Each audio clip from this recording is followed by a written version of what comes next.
Well, are you worried because your child is not the most popular kid at school? Well, research shows why it might be good for a child to be on the outs with the in crowd.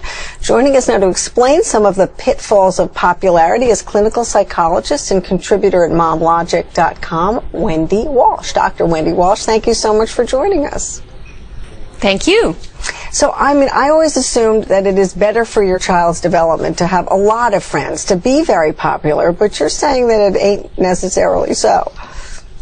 Well, as parents, of course, we always hope that our children will be the most popular kid, don't we? We want them to have friends who love them. Right. But a recent study that followed a group of 8th graders for a year found that the most popular ones acted out the group norms more aggressively and led the way into some forms of delinquency and some drug use.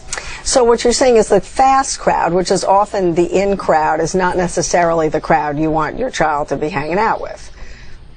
Well, also, yes and no, because there is a distinction between popular kids who just are attuned to the group norm and lead it forward and maybe do some shoplifting or try and experiment with some drugs, and then the real bullies that have criminal activity, the kids prone to depression, etc., the more social outcasts. So, yeah, I think the healthiest place for your adolescence is probably somewhere in the middle. Right. Not necessarily, headed for jail, but you're saying that a little bit of sort of, as you say, delinquent behavior isn't necessarily so terrible and parents shouldn't panic.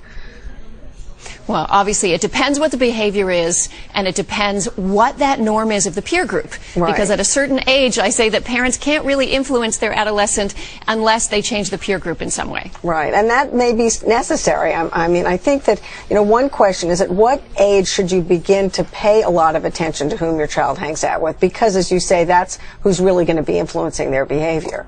When does that really start? I would say about 2 years, 9 months when they start preschool.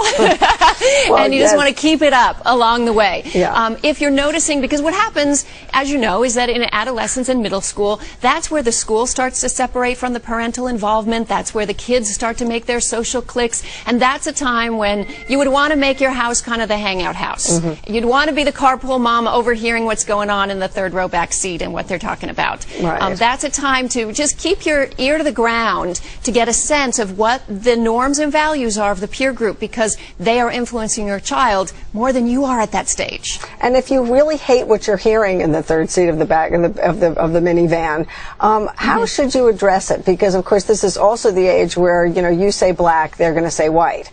How right. In fact, what do you advise for parents in terms of trying to, let's say, again, change the messaging, but more importantly, change the friends?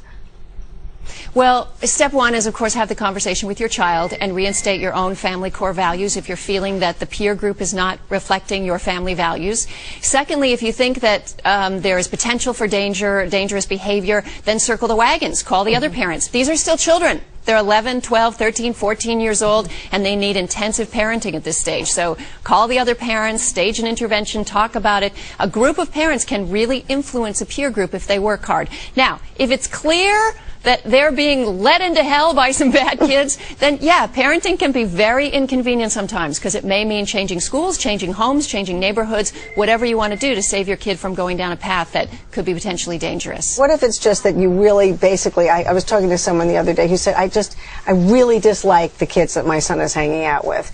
And they were, they were smoking, they were doing things that he really just didn't think his son wanted to do, but he was following the crowd. Mm-hmm. I think right. That's what a lot of parents struggle with. How much should you step in? Should you let them navigate this? If you feel they're actually being sort of picked on and they're part of the in crowd, but at a cost, there are ways that you can deal with that.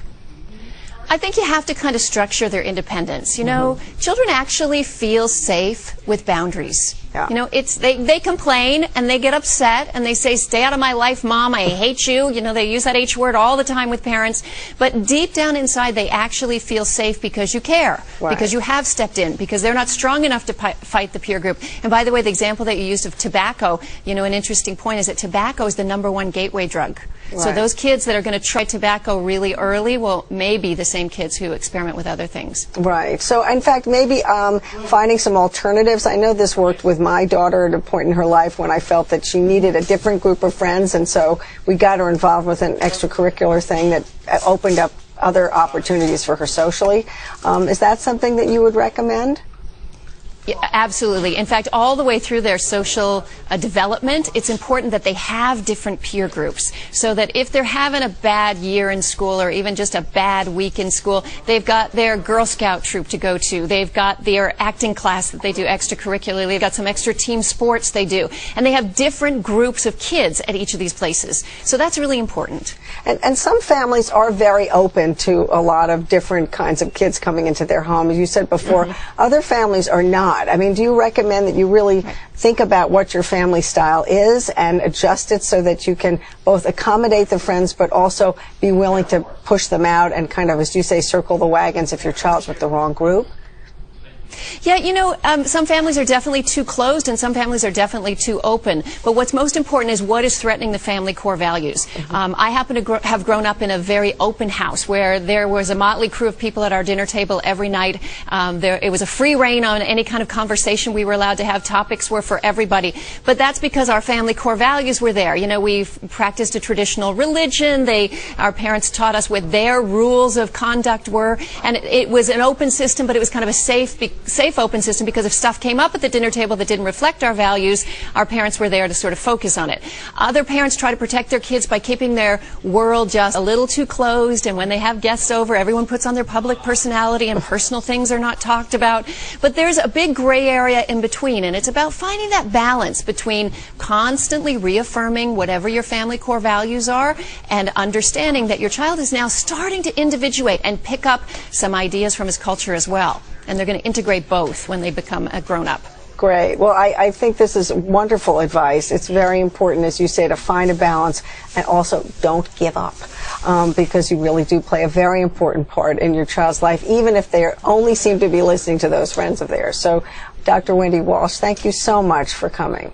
Thanks. You're welcome.